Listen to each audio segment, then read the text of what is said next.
नमस्कार दोस्तों, मेरा नाम आर्यन मिश्रा है और जुर्म के वर्चस्व के सीरीज में आज हम आपके लिए एक ऐसी कहानी लेकर आए हैं, यकीन मानिए जिसे सुनने के बाद आपके भी होश उड़ जाएंगे कि कैसे एक कलयुगी मामा ने अपने ही भांजे को पीट पीट कर मौत के घाट उतार दिया। जो सोचने में काफी अजीब लगता है, लेकिन ये सच्ची कहानी राजस्थान से शुरू होती है। यकीन मानिए इस कहानी को सुनने के बाद आपके भी रोंगटे खड़े हो जाएंगे कि कैसे एक बेदर्द मामा अपने भांजे का ही कत्ल कर सकता है।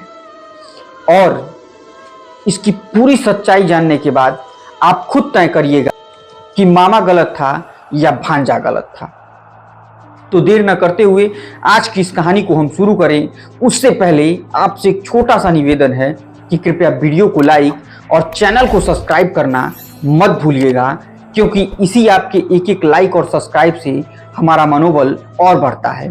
तो देर न करते हुए आज की इस कहानी को मैं शुरू करता हूँ। दरअसल ये कहानी शुरू होती है राजस्थान के सवाई माधोपुर से। एक लड़का जिसका नाम लोकेश होता है, वो गुजरात से राजस्थान अपने घर के लिए निकलता है। उसे अपने घर आना होता है। लोकेश अपने घर पर फ़ोन करता है और बाकायदे कहता है कि माँ, मैं घर आ रहा हूँ। अब घर वाले उसका इंतज़ार करते हैं और इधर लोकेश जैसे ही ट्रेन में बैठता है, उसके मामा यानी मनोज उसको फ़ोन करता है और कहता है कि एक काम करो लोकेश, तुम मेरी ससुराल जो कि राजस्थान के सवाई माधोपुर आने के लिए कहता है। अब लोकेश सोचता है कि मामा बुला रहे हैं तो दिक्कत क्या है, छोड़ो घर पर बाद में जाएंगे, मामा के ससुराल चलते हैं। अब वो मामा के ससुराल जाने लगता है। जब वो मामा के ससुराल पहुंचता है तो बिल्कुल बाकायदे बैठता है, उसे पानी चाय पिलाया जाता है, उसकी अच्छे से खातिरदारी की जाती है।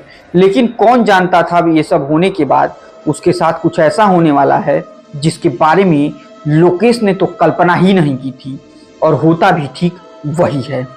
लोकेश को लोकेश के मामा और उनका साला, जिनका नाम धर्मेंद्र होता है, और मनोज, लोकेश, धर्मेंद्र और उसके और दो साथी, इन सारे लोग एक साथ बैठते हैं और शराब मंगाई जाती है। शराब मंगाए जाने पर ये दारू की पार्टी शुरू हो जाती है। और शुरू होने के बाद सब लोगों ने कुछ इस कदर दारू पिया कि सबके होशो हवास उड़ जाते हैं। उसके बाद ये तय होता है कि चलो एक जगह चलना है। अब लोकेश के मामा, लोकेश के मामा का साला, ये सारे लोग उसके ससुराल से निकलकर, ये लोग उसके घर से निकल करके एक सुनसान वीरानी जगह जाने लगते हैं। जब वहाँ जाते हैं तो सब गाड़ी रुकती है, सब लोग नीचे उतरते हैं और उतरने के बाद वो लोग लोकेश को चारों तरफ से घेर लेते हैं और उससे कहते हैं कि बताओ तुम मेरी बीवी के बारे में क्या जानते हो। लोकेश कहता है मामा, मैं तो ऐसा कुछ नहीं जानता हूँ। जब वो नहीं बताता है तो ये लोग उसे मारना शुरू करते हैं और इन चारों लोगों ने मिलकर लोकेश को कुछ इस कदर मारना शुरू किया कि मजबूरी में आकर उसने सच्चाई उगली। और इतनी मार देते हैं ये लोग कि लोकेश लहूलुहान हो जाता है। और मारते मारते जब तक लोकेश की मौत नहीं हो जाती है, तब तक लोकेश को मामा और उनके साले और उसके दो साथी बेदर्दी से मारते रहते हैं। और बाकायदा इसकी वीडियो भी बनाई जाती है। और वीडियो बनाए जाने के बाद इसे रख लिया जाता है। जब इन लोगों को लगता है कि लोकेश मर चुका है, उसकी सांसें चेक करते हैं, तो ये लोग भी सदमे में आ जाते हैं और डर जाते हैं। आनन फानन में ये चारों लोग लोकेश को एक बोरे में भरते हैं और पास की एक नदी के पास ले जाकर गड्ढा खोदा जाता है। चारों लोग मिलकर एक गड्ढा खोदते हैं और उसी गड्ढे में लोकेश को दफनाकर आराम से चले जाते हैं और ऐसा फील करते हैं कि जैसा अभी तक कुछ हुआ ही नहीं है। ये सब होने के बाद सब स्थिति सामान्य चल रही होती है। लेकिन 11 अप्रैल को जब लोकेश घर से चला था, तो लगभग 17 अप्रैल तक वो अपने घर क्यों नहीं पहुंचा। घर वाले चिंतित हो जाते हैं, फ़ोन पर फ़ोन करते हैं, लेकिन लोकेश का मोबाइल बंद आता है। इन सब के बाद से लोकेश के घर वालों को शक होता है कि कहीं मेरे बेटे के साथ कोई अनहोनी तो नहीं हो गई। अब वो लोग गुजरात फ़ोन करते हैं, वहाँ लोकेश नहीं रहता है।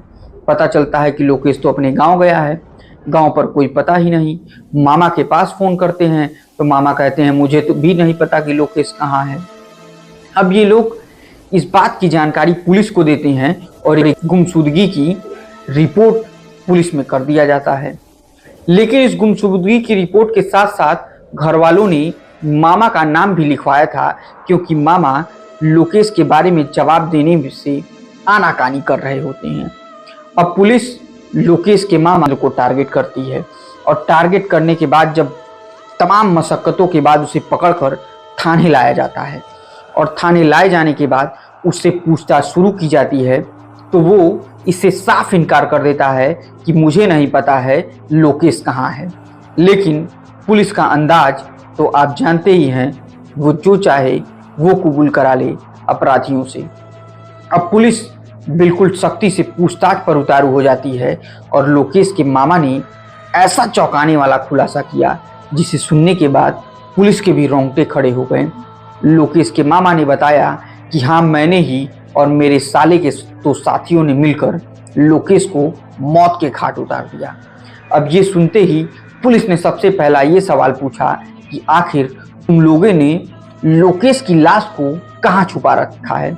तब वो बताता है कि एक जगह है जहाँ से 2-3 किलोमीटर की दूरी पर एक नदी बहती है, वहीं हम लोगों ने गड्ढा खोदकर लोकेश की लाश को दफना दिया है। अब पुलिस आनन फानन में इसे लेकर उस जगह पर पहुंचती है। उस जगह की खुदाई शुरू होती है और लोकेश की लाश को उसी गड्ढे से निकाला जाता है। लाश थोड़ी बहुत सड़ चुकी होती है, लेकिन पुलिस उसे अपने कब्जे में लेती है, उसका पंचनामा कराती है और उसे पोस्टमार्टम के लिए भेज दिया जाता है। अब इधर धीरे धीरे शाम ढलता है और लोकेश के मामा से पूछताछ करना बाकी रहता है। लेकिन उसी दौरान लोकेश के मामा को जो ओढ़ने के लिए चद्दर दी गई होती है, वो अपने चद्दर को कुतर कुतर कर एक रस्सी नुमा बनाता है और उसी जेल में ही एक फंदे में वो रस्सी डालता है और उसी से लटक कर फांसी लगाकर मर जाता है। अब ये राज अभी भी राज बना रहता है, राज खुल नहीं पाता है। इधर लोकेश के मामा यानी धर्मेंद्र की मौत हो चुकी रहती है। अब पुलिस को 3 लोगों की तलाश रहती है, क्योंकि अब ये सच्चाई लोग बता सकते हैं। धीरे धीरे पुलिस की खोजबीन शुरू रहती है, लेकिन अभी तक गिरफ्त में नहीं आता है। अब उसकी खोजबीन शुरू होती है कि तभी अचानक जयपुर के रेलवे स्टेशन पर एक व्यक्ति का पैर फिसलने से वो ट्रेन के आगे आ जाता है। ट्रेन से कट जाने के बाद उसकी मौत हो जाती है। अब ये वायरलेस पूरे राजस्थान में गूंजता है कि एक व्यक्ति जिसका नाम धर्मेंद्र बताया जा रहा है और वो सवाई माधोपुर का रहने वाला है, उसकी मौत हो चुकी है जयपुर के रेलवे स्टेशन में। जैसे ही पुलिस के वायरलेस पर ये गूंजता है और पुलिस नाम सुनती है, पुलिस समझ जाती है कि हम लोग तो इसी की खोज कर रहे थे और अब ये कैसे मर गया। पुलिस वहाँ के जीआरपी से संपर्क करती है, लाश को अपने कब्जे में लेती है और पूरी जानकारी बताती है। लेकिन अभी तक उसके बारे में कोई पता नहीं चलता कि इन लोगों ने आखिर क्यों लोकेश को मिल के मारा था। अब ये सस्पेंस आगे और बढ़ता जाता है और धीरे धीरे करके पुलिस मनोज और धर्मेंद्र के मोबाइल को खोला जाता है और उसमें जब देखने की कोशिश करती है पुलिस, तो एक वीडियो देखकर पुलिस काफ़ी हैरान हो जाती है, जिस वीडियो में लोकेश को उसके मामा धर्मेंद्र और मनोज मिलकर बहुत ही बेरहमी से पीट रहे होते हैं और पूछते हैं कि बताओ मेरी पत्नी के बारे में तुम क्या जानते हो, उसे क्यों ब्लैकमेल कर रहे थे और उसके साथ तुमने कितने बार संबंध बनाए हैं। ये सब देखने के बाद पुलिस मामले को समझ जाती है और वीडियो को अपने कब्जे में ले लेती है।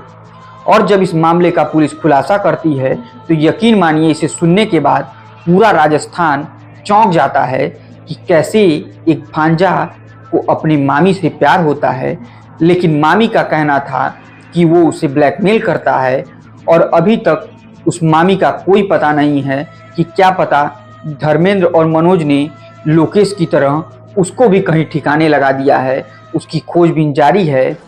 और आप सोचिए कि रिश्ते ऐसे हो चुके हैं कि एक भांजा अपनी मामी के साथ संबंध बनाता है।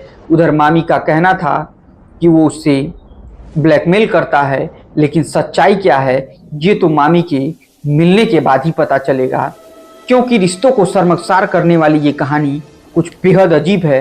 अभी भी पूरी जानकारी पुलिस को नहीं मिल पाई है और जांच शुरू है। तो दोस्तों, इसी के साथ आज की ये कहानी यहीं पर समाप्त होती है।